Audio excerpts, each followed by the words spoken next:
Talagang sunod-sunod na po ang problema ang kakaharapin ni Sara Duterte.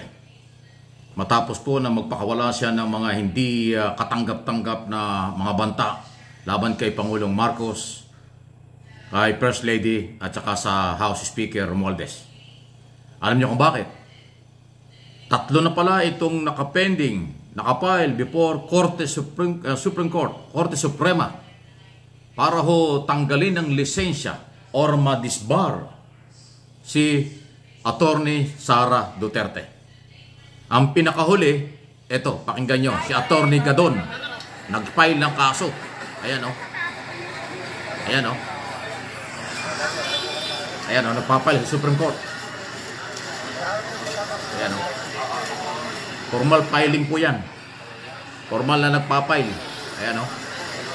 Ang kanyang ipinail ay disbarment, pagtanggal ng lisensya. Ayan o, pinapakita niya sa media. Ayan na. Yan na po yung reklamo niya. Okay? Ito yung aking letter complaint for disbarment of Vice President Inday. Ayan o, disbarment. Kaya it has been officially received by Ayan o, official received. Official na pong tinanggap. Stamped bearing the date November 27, 2020. Ayan o. So yan po yung issue ng pagmumura. Yung matinding pagmumura ni Sara Duterte kay Pangulong Marcos, First Lady at Speaker.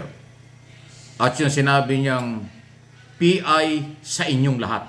So hindi lang pala yung dalawa, tatlo. Nilahat niya. At yan po isa sa mga nagiging ground para sa disbarment, madisbar ang isang abogado sa kanyang klaseng pagmumura. At maliban lang sa pagmumura, yun ang kanya sinabi tungkol sa buhay ng ating Pangulo, asawa at House Speaker. So ayan na. Yan yung pinakahuli. Tatlo yan eh. Ang una pa lang nakapending before Supreme Court, medyo matagal na ito pero hindi pa pala tapos, yung ginawa ni Sara Duterte nung siya pa ay mayor ng Davao City na kanyang sinapak yung sheriff nung pinatutupad yung demolition operation dun sa kanyang probinsya. Yun ang unang disbarment. Hindi pa tapos yan. At ang pangalawa, na hindi pa ho kilala kung sino nag-file pero kinonfirm na ng Supreme Court na meron nagpadala sa kanilang petisyon for disbarment against Attorney Sara Duterte, ay yun pong kanyang banta. Talagang matindi, ano ha? Na kanyang huhukayin ang labi ng dating Pangulong Ferdinand Marcos Sr. sa libigan ng mga bayani at kanyang itatapon sa West Philippine Sea. So, tatlo po yan. Pero ayaw natin pangunahan ng Korte Suprema kung ano ang kanyang gagawin. Kung yung mga pagsuntok niya sa sheriff hindi gaano mabigat, dahil local lang yon, pero itong pakialaman ng libingan ng mga bayani at itong pagmumura at pagbabanta sa buhay ng Pangulo ay napakabigat po niyan.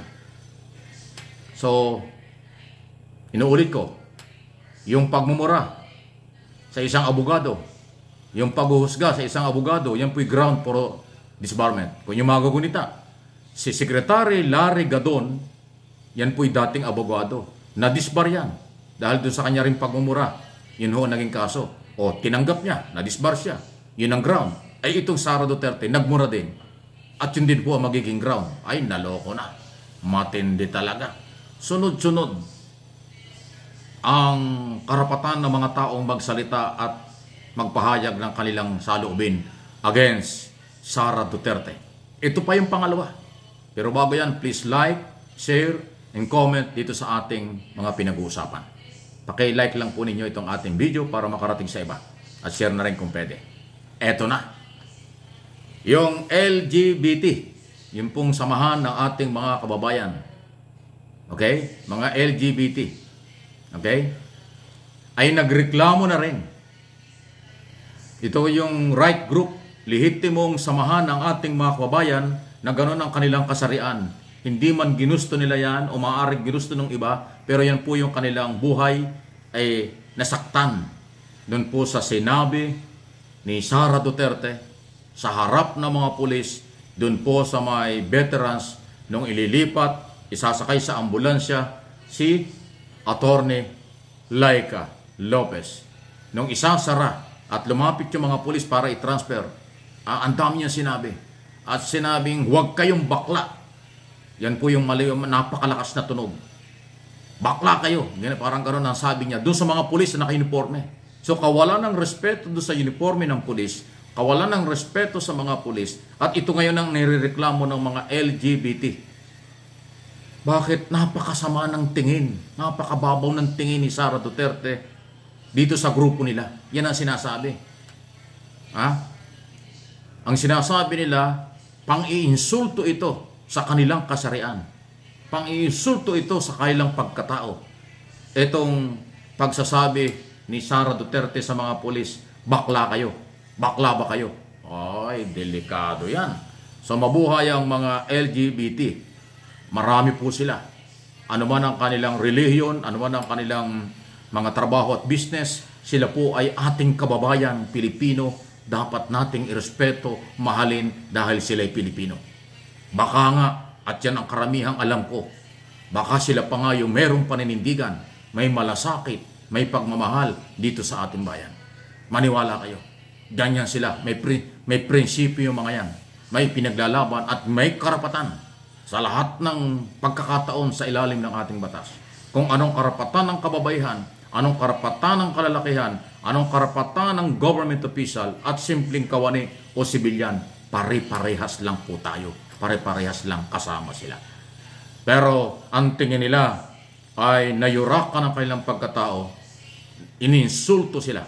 Kaya mahigpit nilang kinukondina at hindi nila matanggap na sila ay ganunin ng mababaw na pagtingin. Dahil kababawan ng pagtingin at respeto yung ginawa daw sa kanila ni Sara Duterte. Wow! Matindi na talaga. Pero sa kabila po ng maraming negatibong reaksyon dito at sa buong mundo, sa international community, tulad na sinabi ko doon sa mga nakaraang video, maraming mga bansa, maraming international media nagtalakay nitong malaking balitang ito dito sa Pilipinas dahil sa kanyang pagbabanta sa buhay ng Pangulo. Walang kumakampi sa kanya. Ang kakampi lang niya mga DDS. Ang kakampi lang nila sila lang.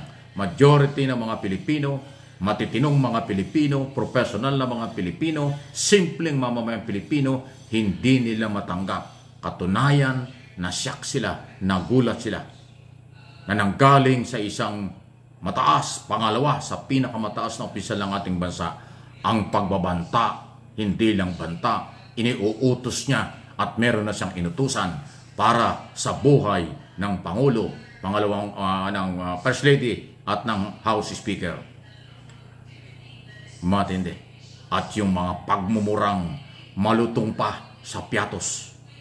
Nakatikim na ba kayong piatos? Kasing lutong ng piatos ang kanyang ginagawang pagbumura. Wow! Please like, share ng ating mga video.